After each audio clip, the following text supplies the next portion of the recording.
Good evening all, my name is Wendell Daniel and welcome to StreetMic, and we are coming to you live and direct from outside of Buckingham Palace, only an hour or so after it was announced that Her Majesty Queen Elizabeth II had died. Big up StreetMic. Big up StreetMic, long time. Big up StreetMic. Give him the thumbs up, like, comment, share, and also click the notification bell so when he goes live, you'll be able to be there.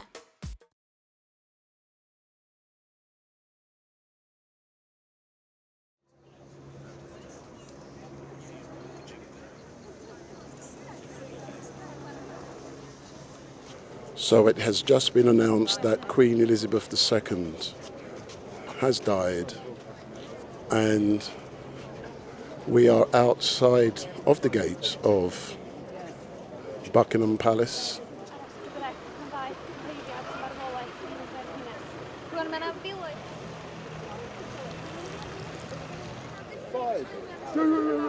No, they were like... You run us all out, man. Because you had the cameras. So good evening, gentlemen. Good evening. Can you introduce yourselves? My name is Raphael. And my name's Mohammed. Raphael and Mohammed, good evening, sir. Can you tell me why you're down here, outside of Buckingham Palace? So we just came out of school, finished school 6:30. We heard the news, everyone's going crazy, so we came here to pay our tributes for the Queen Elizabeth. As you mentioned, that we were doing our homework and stuff until 6:30. We came out and we were told the Queen's died. Now, being a short distance from Buckingham Palace, it really does make sense to come here on this momentous day to see what's really happened.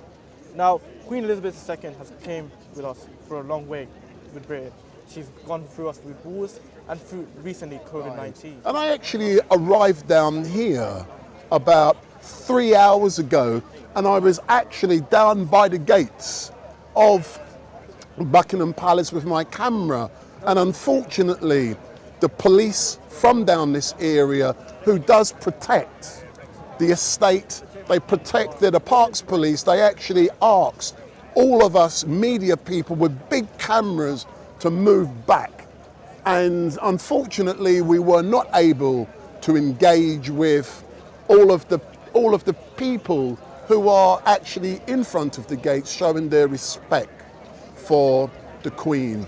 But you know, when I heard today and I saw the photograph of the Queen, it was obvious that something bad was going to happen, and I felt it was so important to be down here today, so I did actually make my way straight down here. And I would actually say that I am grateful that I am here to be witnessing history being made, because the death of the Queen has been expected, in my opinion, since her husband died over a year ago.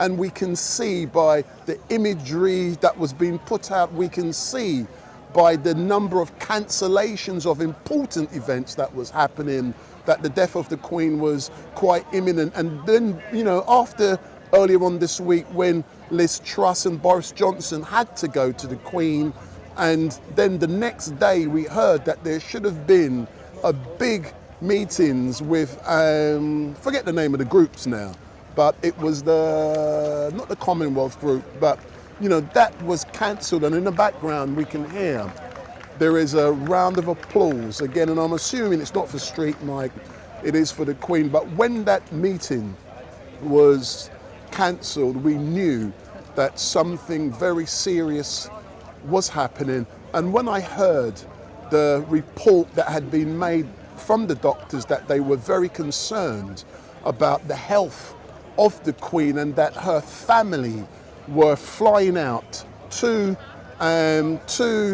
Balmoral to be with the Queen, that was quite obvious that something serious was about to happen. So it was important to make my way down here, but unfortunately, because of the number of people that is down here, live streaming today is going to be impossible. I've tried to connect and it hasn't worked. So, you know, I'm doing what I was meant to do, but unfortunately I can't be walking around with a camera over there where so many thousands and tens of thousands of people will be gathering And we can remember when Princess Diana died in 1997, this whole area was covered in a sea of tributes, a sea of flowers, and I've no doubt that over the next couple of days, that is what will be happening. There will literally, this whole area will be covered in tributes, and then we will be finding out more information about the state funeral of Her Majesty the Queen, and she will now have that opportunity, God rest her soul, to be with her husband who she loved and cared for, and he cared for her for so many years. But now we knew that they were in love, and when he left this earth, it was only time before she also joined him. And this day is something that, you know, as a journalist, we've been waiting for it to happen. And you know, this afternoon I just started to prepare my stuff. I knew I had to come down here. I wasn't expecting it to be announced, but when I did see just after 6 o'clock that flag was at half mast, half staff, whatever they want to call it, it was obvious that the Queen had passed, and God rest her soul, and she had served this country very well for many years. And it is not the time to be talking about King Charles and whether he should be king or not. The Queen is dead. Long live King Charles.